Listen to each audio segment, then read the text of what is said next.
Devocional, Salmo 29. O que ouvir na tempestade? No Salmo 29, Davi expressa a soberania de Deus, a onipotência do Deus que controla a natureza e se revela através dela. Podemos perceber pela leitura do Salmo que Davi está descrevendo uma forte tempestade que se levanta do oeste sobre o mar Mediterrâneo. Chega com força sobre os montes do Líbano e do Sirion, atravessando toda a terra de Canaã para enfim ressoar no deserto de Cádiz. É nesse contexto de chuva forte, trovões e relâmpagos que Davi começa a cantar esse hino que nos faz compreender um pouco mais sobre a voz do Senhor, que, como o próprio salmista diz, é poderosa e cheia de majestade. Antes da queda, a voz de Deus era única para Adão e Eva, mas num determinado momento a serpente apareceu, e a voz da serpente e a proposta da serpente pareceram mais atrativas. E desde que o pecado adentrou na humanidade, todos nós vivemos no meio de uma série de vozes que competem pela atenção do nosso coração. Precisamos discernir bem para onde inclinaremos os nossos ouvidos. Pare e pense, meu irmão. Você tem ouvido a voz de Deus ou se rendido à voz da serpente? Você tem ouvido as orientações de Deus ou se rendido à voz do pecado? Mas o ponto essencial que gostaria de analisar com você hoje é a capacidade do salmista de ouvir a voz de Deus na tempestade.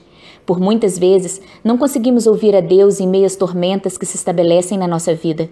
Quero convidar você a meditar no Salmo 29 e compreender com discernimento 3 coisas que você deve ouvir no meio de uma forte tempestade. Em primeiro lugar, ouça a voz do Senhor te chamando para uma adoração independente das circunstâncias. Salmo 29, versículos 1 e 2. Atribuam ao Senhor, ó seres celestiais, atribuam glória e força. Atribuam ao Senhor a glória que o seu nome merece. Adorem o Senhor no esplendor do seu santuário. A nossa adoração não pode estar condicionada às nossas emoções, às nossas conquistas, ao nosso humor ou às nossas experiências. Não adoramos a Deus por causa de nós, mas por causa dele. Deus é digno de adoração, o seu nome merece glória. Quando só adoramos a Deus levando em consideração as situações que nos cercam, nosso foco está em nós e não em Deus.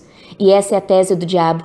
Achar que nossa adoração a Deus é interesseira, condicional, feita como barganha. Satanás disse isso para Deus a respeito de Jó. Quando Deus expôs a fidelidade de Jó, Satanás disse: estende, porém, a mão e toca-lhe em tudo quanto tem, e verás se não blasfema contra ti na tua face. Jó 1, versículo 11. Mas depois de perder os bens, perder a casa, perder todos os filhos, Jó se levantou, adorou a Deus e disse: o Senhor deu, o Senhor tomou. Bendito seja o nome do Senhor. Em tudo isso, Jó não pecou, nem atribuiu a Deus falta alguma. Meu irmão, se você perder seus bens, ou seu filho, ou seu emprego, ou a sua posição, continuará adorando a Deus da mesma forma? Sua adoração está pautada em quem Deus é ou somente no que você recebe dele? As aflições são muitas nessa vida. Nem sempre teremos todos os porquês. Sendo assim, em meio às tempestades que podem se estabelecer na sua vida de muitas formas, ouça Deus te chamando para uma adoração independente das circunstâncias. Em segundo lugar, ouça a mensagem do Deus que faz ressoar a sua voz de variadas maneiras, até com trovões e relâmpagos.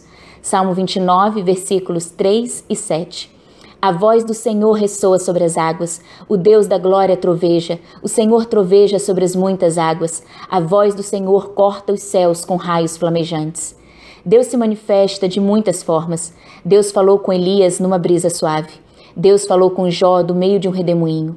Deus falou com Moisés no monte que tremia violentamente, coberto de fumaça, em chamas de fogo e com som de trombeta. Deus falou com Davi numa forte tempestade. Deus falou com José em sonhos. Deus falou com Daniel em visões. Deus falou com Samuel em voz audível. Deus levou Paulo ao terceiro céu. Deus mostrou coisas a João e não permitiu que ele escrevesse. Meus irmãos, muitas vezes queremos que Deus entre nas nossas caixinhas de religiosidade e queremos condicionar a maneira de Deus se manifestar. Muitas vezes julgamos movimentos do Espírito com a ótica da racionalidade e da religiosidade. E dissemos: Deus não age dessa ou daquela maneira. Que hoje você peça sinceramente para Deus te perdoar e quebrar sua religiosidade, arrancar seus preconceitos, destruir sua incredulidade, derrubar seu orgulho denominacional, enfim, te curar de tudo aquilo que ao longo do tempo contribuiu para te afastar dos propósitos do Senhor, te impediu de viver uma vida integralmente governada pelo Espírito. Enfim, abra o seu coração para também ouvir a Deus em meio a relâmpagos e trovões. Em terceiro lugar, Ouça o estrondo da soberania de Deus em meio às catástrofes. Salmo 29, versículo 10. O Senhor assentou-se soberano sobre o dilúvio. O Senhor reina soberano para sempre. Às vezes, meus irmãos, as guerras, os conflitos, a violência generalizada, os abusos de toda ordem podem nos fazer achar que o mundo está totalmente fora de controle. Podemos ser tentados a duvidar da soberania de Deus e achar que Deus está acuado, sem saber como resolver os problemas de um mundo em caos.